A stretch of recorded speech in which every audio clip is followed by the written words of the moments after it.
Hello everyone, मैं हूं अमरा। आप देख रहे हैं एशियन टीवी न्यूज बैंगलोर से। दोस्तों, आज हम बेंगलुरु के टाउन हॉल में मौजूद हैं और आज यहाँ पर 10 दिसंबर आज के दिन में यहाँ पर ह्यूमन राइट्स डे बड़ी जोर शोर के साथ यहाँ पर मनाया गया है। इसमें डॉक्टर शांति प्रिंस और यूनुस जॉन और खुद मैं भी यहाँ पर चीफ गेस्ट यहाँ पर हमें इनवाइट किया गया था।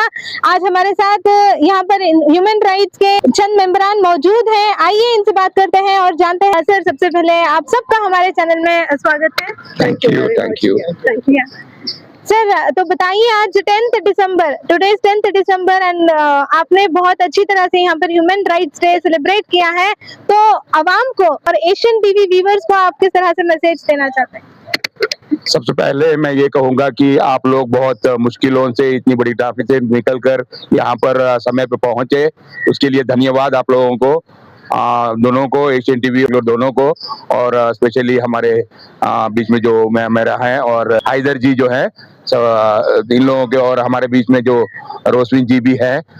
ये लोग हमारे इस प्रोग्राम में शामिल होकर इन्होंने इस प्रोग्राम को बहुत सी सक्सेसफुल चीजें लाकर दी हैं। बहुत से इम्पोर्टेंट उमेरा जी ने हमको बताया है, तो उस हिसाब से आगे चलकर हम उनके हिसाब से, उनके पॉइंट्स के हिसाब से आगे बढ़ेंगे तो जरूर हम एक बड़ा झुंड होकर पुअर एंड नीडी को हम सपोर्ट कर सकेंगे।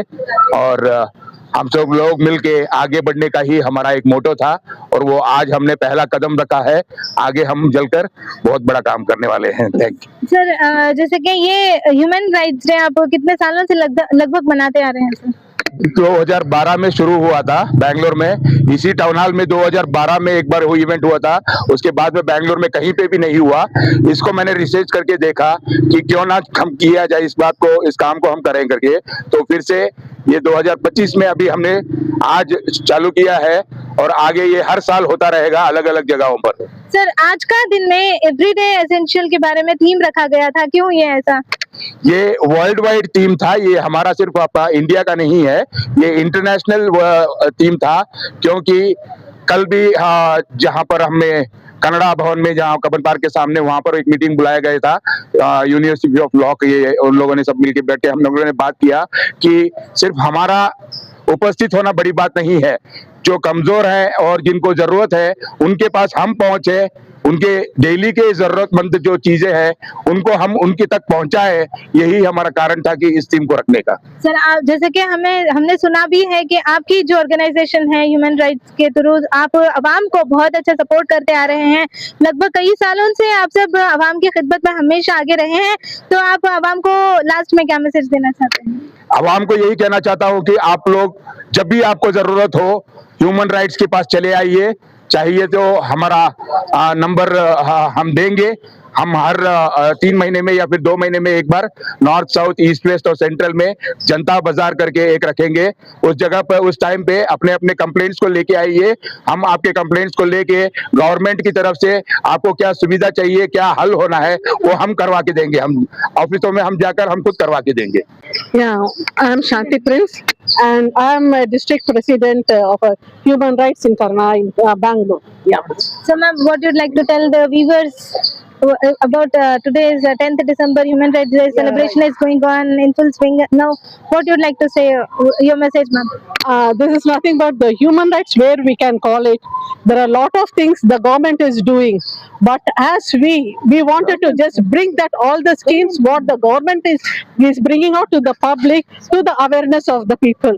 So that is what in everyday needs. There are a lot of schemes, like there are a lot of insurance, there are a lot of allowances, there are a lot of facilities even for the pregnant women, or else if you go to the hospitals for all the types of hospital needs they are giving, or even to the education they are giving, or for the small businesses what they are giving. So day to day for the people to live, I would like to encourage the people to know about the schemes and then to come forward, because there is one thing saying that ignorance is punishable. Right, so we just wanted to bring that awareness of what the government has got it to the public, so that the public, we can, as a human rights, we can bridge the gap between the government and the public and bring it so that our city and our state and our nation can just come up, grow. Thank you ma'am. दोस्तों शांति press, doctor शांति press जो अभी हमारे साथ मौजूद हैं, इन्होंने भी बहुत अच्छी बातें बताई हैं आज के दिन को लेकर। इसी के जरिए दोस्तों मैं चाहती हूँ कि यहाँ पे चंद लोग यहाँ पर जो मौजूद हैं ये भी आज के दिन के बारे में कुछ अच्छी बातें बताएंगे आपको। सर, तो आप क्या कहना चाहते हैं? Please come forward. दोस्तों अभी हमारे साथ डॉक्टर स्टैनली मौजूद है जो कि वेलूर के ह्यूमन राइट्स के वाइस प्रेसिडेंट है। ये तमिल में हमसे बात करेंगे, आइए जानते हैं। So what you'd like to say the viewers sir? எல்லோருக்கும் வணக்கம். கடவுள் மனிதனை எல்லா உரிமையும் கொடுத்து வாழ்வதற்குண்டான சகல உரிமைகளும் கொடுத்திருக்கிறார்.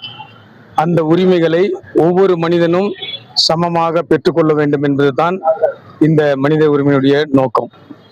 இது மனிதர்களுக்கு அது சமமாக கடவுள் கொடுத்திருந்தும் மனிதர்கள் பகிர்ந்து கொடுப்பதில்லை. அந்த நிலை எங்கெங்கெல்லாம் நிலவுகிறதோ அதை கண்காணித்து அதை சமமாக அவர்களுக்கு வந்து சேரும்படியான ஒரு உரிமைகளை பெற்றுத்தரும்படியான பணிகளை நாங்கள் செய்ய விரும்புகிறோம், செய்து வருவோம். அதற்கு நீங்கள் எல்லாரும் ஒத்துழைக்கும்படி உங்களை அன்பாக கேட்டுக்கொள்கிறோம். நன்றி, வணக்கம். Thank you sir. तो सर अभी जो डॉक्टर स्टैनली ने बताया, क्या आप उनको ट्रांसलेट कर सकते हैं? Translate in English. Translate in English and like even the viewers come to know about this. Okay. I'm Joshua. See, on 10th of every year, we celebrate International Human Rights Day. It is not only for our team, it is for every human being, it's for every citizen. Okay, human rights are for everyone. Okay, so there are a lot of the schemes from the government. Okay, as Mr. Sunil was saying, there are this 5 lakhs insurance scheme, there are senior citizen schemes. So we like it to take it to the public, so and people come forward and join our team as well, so that we all as a team we can stand for this human rights and join as a team. Yes, thank you very much. Thank you दोस्तों। अभी हम नरसिंह मूर्ति sir से बात करने वाले हैं आज के दिन के बारे में, ह्यूमन राइट्स डे सेलिब्रेशन के बारे में। आइए बात करते हैं और जानते हैं sir what you'd like to say, ಏನ್ ಹೇಳ್ತೀರಾ? ಹ್ಯೂಮನ್ ರೈಟ್ಸ್ ಬಗ್ಗೆ ಹೇಳ್ಬೇಕಂತಂದ್ರೆ ಇದೊಂದು ಒಳ್ಳೆ ನ್ಯಾಯಯುತವಾದಂತ, ಸತ್ಯಯುತವಾದಂತ, ಪ್ರಾಮಾಣಿಕವಾಗಿ ಜನಗಳಿಗೆ ನ್ಯಾಯ ಕಲ್ಪಿಸಿಕೊಡುವಂತಹ ನಮ್ಮ government of India, Karnataka of India justice ಅಲ್ಲಿ ಜನಸಾಮಾನ್ಯರಿಗೆ ತಲುಪುವಂತ ನ್ಯಾಯವನ್ನ ಕೊಡಿಸ್ತಕ್ಕಂತ ಒಂದು ಹ್ಯೂಮನ್ ರೈಟ್ಸ್ ಒಂದು ಉದ್ದೇಶ ಏನಿದೆ ಅದು ತುಂಬಾ ಒಳ್ಳೆಯಾದಂತ ಉದ್ದೇಶ. ಈ ದಿನ ಪ್ರತಿ ಡಿಸೆಂಬರ್ 10ನೇ ತಾರೀಕು ಇಂಟರ್ನ್ಯಾಷನಲ್ ಹ್ಯೂಮನ್ ರೈಟ್ಸ್ ದಿನಾಚರಣೆಯನ್ನು ಮಾಡಿ ಇಂಥ ಒಂದು ಜನರುಗಳಿಗೆ, ಬಡವರಿಗೆ, ತುಂಬಾ ನಿರ್ಗತಿಕರಿಗೆ, ಅಂತವ್ರಿಗೆಲ್ಲ ಗೌರ್ಮೆಂಟ್ ಇಂದ ಏನೆಲ್ಲ ಸೌಲಭ್ಯಗಳಿದೆ ಕಾನೂನುಬದ್ಧವಾಗಿ, ನ್ಯಾಯಯುತವಾಗಿ ಅದನ್ನ ಜನಗಳಿಗೆ ತಲುಪಿಸುವಂತಹ ಒಂದು ಈ ಉದ್ದೇಶ ತುಂಬಾ ಚೆನ್ನಾಗಿದೆ ಅಂತ ಹೇಳಕ್ ಇಷ್ಟಪಡ್ತೀನಿ. Thank you. Central vice president ಆಗಿದ್ದೀನಿ. ಆ ಹ್ಯೂಮನ್ ರೈಟ್ಸ್ ಬಗ್ಗೆ ನಾನು ಮಾತಾಡ್ಬೇಕಂತಂದ್ರೆ, ಅನೇಕ ವರ್ಷಗಳಿಂದ ಇದು ಹೊರಗಡೆ ಬರಲೇ ಇಲ್ಲ ಬೆಂಗಳೂರಿನಲ್ಲಿ. ಸೊ ಅದಕ್ಕೋಸ್ಕರ ಲಾಸ್ಟ್ ಟೈಮ್ ಎಲ್ಲ ನಾವೆಲ್ಲ ಪ್ಲಾನ್ ಮಾಡ್ಬಿಟ್ಟು ಎಲ್ಲರೂ ಇದನ್ನ ಹೊರಗಡೆ ಬರಬೇಕು. ಸೊ ಸರ್ಕಾರದಿಂದ ಸಿಗುವಂತಹ ಎಲ್ಲಾ ಸವಲತ್ತುಗಳನ್ನ ಜನರಿಗೆ ಒದಗಿಸ್ಬೇಕಂತ ನಾವೊಂದು ಕಾರ್ಯಕ್ರಮವನ್ನ ರೂಪಿಸ್ತಾ ಇದೀವಿ. ಅದಕ್ಕೋಸ್ಕರವಾಗಿ ಈ ಒಂದು ಡಿಸೆಂಬರ್ 10th ಏನಾದ್ರು ಇವತ್ತು ನಾವು ಒಂದು ಏನೋ ಶುಭಾಶಯಗಳನ್ನ ಕೋರಿ ಎಲ್ಲರಿಗೂ ನಾವು ತಿಳಿಸಿದೀವಿ ಇವತ್ತು. ಸೊ ಅದಕ್ಕೋಸ್ಕರವಾಗಿ ಈ ಹ್ಯೂಮನ್ ರೈಟ್ಸ್ ಮುಂದೆ ನಾವು ಅದನ್ನ ಕಾರ್ಯಗತವಾಗಿ ನಾವು ಮಾಡ್ತೇವೆ. ಅದಕ್ಕೋಸ್ಕರವಾಗಿ ಎಲ್ಲರೂ ಸಹಕಾರ ಇರಬೇಕು. ಥ್ಯಾಂಕ್ ಯು, ಧನ್ಯವಾದಗಳು. दोस्तों अभी जो यहाँ पे जो मेंबरान मौजूद थे जो आज ह्यूमन राइट्स डे सेलिब्रेशन बड़ी जोरों शोर के साथ टाउन हॉल में किए हैं, इनसे आज हमने बात की है, बहुत अच्छी बातें बताई है ह्यूमन राइट्स को लेकर। मैं आगे की जानकारी से जुड़े रहने के लिए देखते रहिए एशियन टीवी न्यूज़ बैंगलोर से।